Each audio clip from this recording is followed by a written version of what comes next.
For as long as I can remember, I've held the same opinion about the potential of a zombie apocalypse.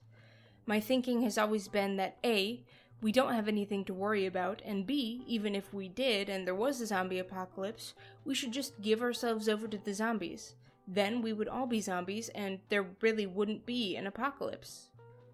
So you could sum my opinion up as one of indifference. I don't think it's gonna happen, but if it does, I guess I'm okay with it. With that in mind, you could also say that I feel the same way about the game in today's video, in more ways than one. I present to you Stubbs the Zombie in Rebel Without a Pulse. Stubbs was developed by Wide Load Games and published by Aspire Media on November 15th, 2005. It was originally released for the original Xbox and later brought over to other platforms, including the PC, where you can find it on Steam. Given the title, Stubbs the Zombie in Rebel Without a Pulse, you'd be forgiven for thinking this was one title in a series. However, this is the only one of its kind. A sequel was planned, but it never saw the light of day. From what I can tell, this title is an effort to pay homage toward the 1955 American drama film Rebel Without a Cause, although, really, it seems to be an homage in name alone. I can't really pinpoint why exactly this name was chosen, as the two plots seem to have very little to do with each other and very little in common. As always, no spoilers with the plot, although honestly, there isn't too much to spoil. You play as Stubbs, I guess, although the title is the only place where we ever hear him called that. So we're just left to assume that Stubbs the Zombie is Stubbs the Zombie. The game takes place in the 1950s, in the town of Punch Bowl. To describe Punch Bowl, I guess my best example would be a comparison to the Fallout series. The game exists within the 1950s, but also incorporates futuristic elements such as flying cars and talking robots, and I think it tries to capture what someone from the 1950s might have expected the future to look like. You get this almost dystopian view of the world, where everything is so perfect that something must be off. And in Stubbs, that something is you. On the surface, playing as a zombie and terrorizing a perfect town is a really cool idea. Unfortunately, my biggest gripe with this game comes with its lack of a story to drive this gameplay forward. As for how and why Stubbs shows up in Punch Bowl as a zombie, we're kind of left to wonder. There is a plot, but it's not very strong. Stubbs is after a reunion with his former girlfriend, Maggie. Stubbs' search for Maggie seems less like a storyline driving the plot of the game along, and more like a thread that's loosely tying the levels together in the hopes of giving the player some incentive to finish the game. Thankfully, I feel the gameplay does something to make up for what the game is lacking in story. You control Stubbs as you wander through a number of levels, fending off everything from harmless civilians to the military, sneaking up behind an enemy and chowing down or attacking them until they're stunned and then taking a bite of the gray matter between their ears, does something to fill up Stubbs' special abilities, which range from a fart bomb that can incapacitate NPCs within a certain radius, to Stubbs decapitating himself and using his head as an explosive bowling ball. They're pretty novel, pretty cool, and I enjoyed using them. My only complaint is I wish I had cause to use them more often.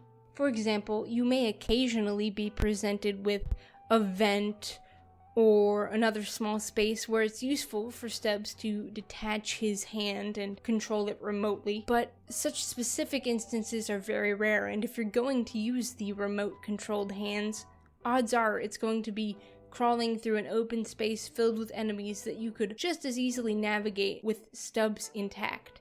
One of the perks of being a zombie, of course, is the ability to create your own undead horde by biting your unsuspecting victims. Once you have turned one, two, or several NPCs into mindless zombies, they will shamble around aimlessly, attacking their fellow Punch Bowl citizens. In order to attract the attention of your newfound zombie companions, you must turn around to face them and then whistle to summon them into your proximity.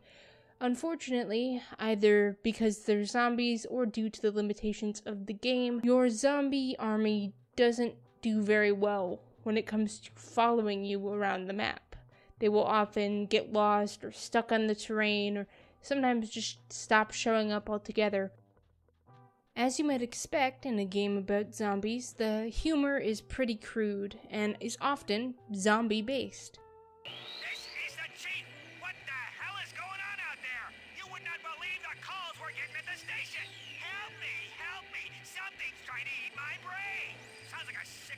Something.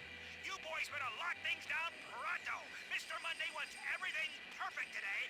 Masters, out! Now, depending on who you are, some of the jokes in the game might come off as offensive, but really there's nothing more than childish humor throughout.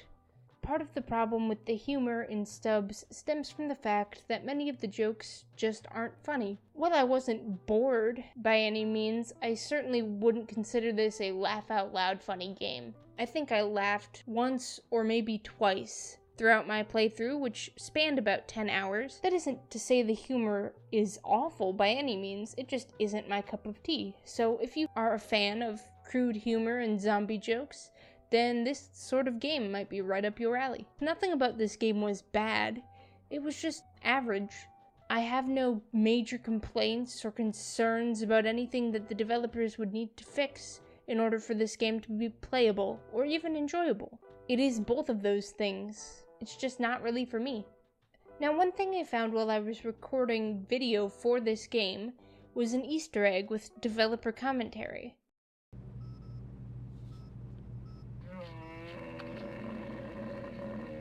One of the things that was also important from a story and just kind of player motivation standpoint in this level was initializing the chase between Stubbs and Maggie. And hopefully that once the player sees Maggie, he falls so deeply in love with her, just like Stubbs does, that he's propelled to complete the entire game and then tell his friends to do so as well. Now, I'm not sure whether the developers missed their mark or perhaps I'm just not the target audience, but although I completed and enjoyed Stubbs the Zombie in Rebel Without a Pulse, I never really felt compelled to do so. Overall, I'd say Stubbs the Zombie is an interesting idea with a pretty average execution. The sound design is okay, the graphics are okay, the gameplay is okay.